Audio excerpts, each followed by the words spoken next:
നിവാ നിവാ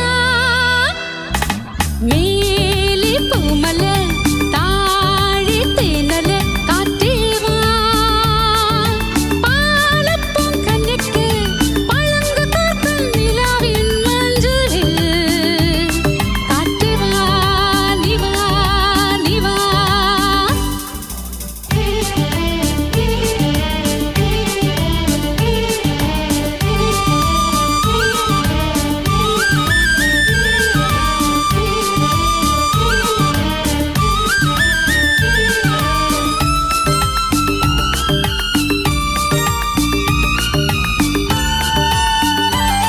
മുടിപ്പിലിച്ചൂടും മുളങ്കാടിന്റെ കിങ്ങിണി കുഴലുമായി താലപ്പൊലി വേണ്ടേ താലവൃന്ദം വേണ്ടേ വേണ്ടേ പൂവ് തേടി തേടി പാടും കഥേ മുടിപ്പിലിച്ചൂടും മുളങ്കാടിന്റെ കിങ്ങിണി കുഴലുമായി താലപ്പൊലി വേണ്ടേ താലവൃന്ദം വേണ്ടേ വേണ്ടേ പൂവ് തേടി തേടി പാടും കഥേ കൺമണി പാടു പാടു നീ ചിങ്ങക്കഥേ നിവാ നിവാ നിവാ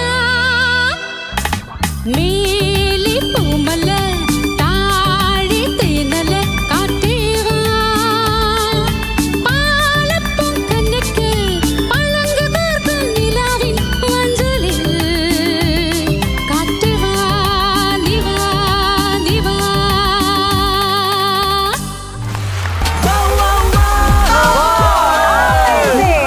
Excellent, excellent. Thank you so much.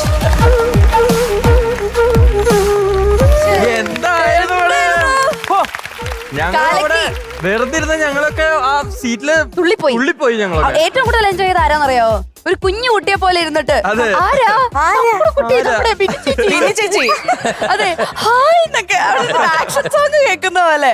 എങ്ങനെയുണ്ടായിരുന്നു? നമുക്ക് ബിനി ചിത്രം കാണിച്ചു എക്സലന്റ് വോയിസ്. ഒന്ന് പവർഫുൾ വോയിസ് ആണ് അവളുടെ. ആ വോയിസ് ഒരു കുഴപ്പമുണ്ട്, ഈ ഭയങ്കര പവർഫുൾ ആയിട്ടുള്ള ഭയങ്കര ത്രോ ഉള്ള വോയിസിന് ഒരു ചെറിയ എന്തെങ്കിലും ഒരു മിസ്റ്റേക്ക്, ഒരു ശ്രുതിപോക്ക് എന്തെങ്കിലും കണ്ടാൽ അതിങ്ങനെ വലുതായിട്ട് അറിയാൻ പറ്റും നമുക്ക്.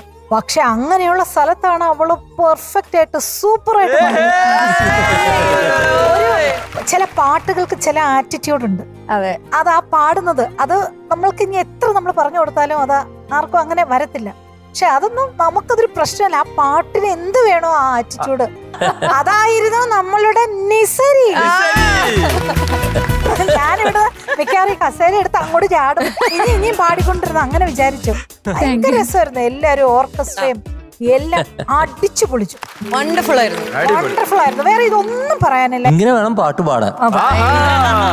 കഴിഞ്ഞു. നീ എന്നും പറയാം. ഈ പാട്ടിന് ഓരോ പാട്ടിനും ഓരോ ഫീൽ ഉണ്ട്. ഈ പാട്ട് ഇതിന്റെ അപ്പുറത്ത് പാടേണ്ട കാര്യമില്ല, എത്രയൊക്കെ പാടിയാൽ മതി. ഒറിജിനൽ പാട്ടിനേക്കാൾ ഇഷ്ടമായി. അത് നമ്മൾ കാണും കൂടിയാണ് ചെയ്യുന്നത്. അതിലേക്ക് അങ്ങോട്ട് ഇറങ്ങി ചെന്ന് അതിന്റെ സ്പിരിറ്റ്, അങ്ങനെ സ്പിരിറ്റിൽ പാടിയപ്പോൾ എന്തുണ്ടായി? എല്ലാം പെർഫെക്റ്റ് പിച്ചിൽ ഇങ്ങോട്ട് പാടി. രഞ്ജനി ഇവിടെ തുടങ്ങുമ്പോ തൊട്ട് പറയായിരുന്നു, ചേച്ചി നോക്കൂ ആ ഹമ്മിങ് നമുക്ക് എങ്ങനെ പാടണമെന്ന് നോക്കാം. രഞ്ജനി അതെ, ആ ഹമ്മിങ് ഭയങ്കര ട്രിക്കിയാണ് അല്ലേ? മേലും താഴെ അസലായിട്ട് അത് എടുത്തു, അത് ഒപ്പിച്ചു എന്നുള്ളതാണ് പറയാൻ പറ്റുള്ളൂ. പാടി കഴിഞ്ഞപ്പോ രഞ്ജിനി ചേച്ചി അവിടെ നിന്നിട്ട് രഞ്ജനി അവിടെ പാസ് നോക്കണത്. നമ്മളെല്ലാരും കുറെ കഷ്ടപ്പെട്ട് ഇതൊക്കെ പണ്ട് ഫസ്റ്റ് ടൈം പാടുന്നതിന്റെ എല്ലാത്തിന്റെ കഷ്ടപ്പാട് അനുഭവിച്ച ഒരു ജനറേഷനാണ് ഞങ്ങൾ.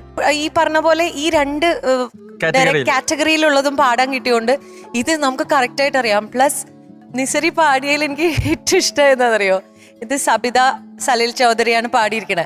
നീ മേലെ പൂമല പൂമല എന്നല്ല പാടിയിരിക്കണേ, പൂമല മല മല അങ്ങനെ പാടിയിരിക്കുന്നത് ഞാൻ ശ്രദ്ധിച്ചു. ഏറ്റവും ഇഷ്ടമുള്ള പാട്ടുകളിൽ ഹാപ്പി ആവുമ്പോ തോന്നുമ്പോ പാടുന്ന പാട്ടാണ് ഏറ്റവും ഇഷ്ടമുള്ള പാട്ടാണ്. ആണോ? അതെ അതെ. പിന്നെ അതുപോലെ തന്നെ ഹമ്മിങ്ങിന് എനിക്ക് ഒത്തിരി താങ്ക്സ് പറയാനുള്ളത് രാധിക മാമിനും മുഫീദ മാമിനും. ഞാനിപ്പോ പ്രാക്ടീസ് ചെയ്യുമ്പോൾ ഞാൻ രാധികയോട് ചോദിച്ചു, രാധിക ഹമ്മിങ് പാടുന്നുണ്ടോ നസരീന്ന്? ഉണ്ട് ചേച്ചി, പാടുന്നുണ്ടെന്ന് പറഞ്ഞു.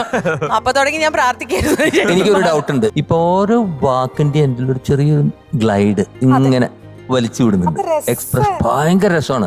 അത് ഇവര് പറഞ്ഞു തന്നാണോ? അതെ അതെ, എനിക്ക് പറഞ്ഞു തന്നതാണ്. ഓ ഭയങ്കര രണ്ടുപേരും കൂടെ രണ്ടുപേര് പാടുന്നേ.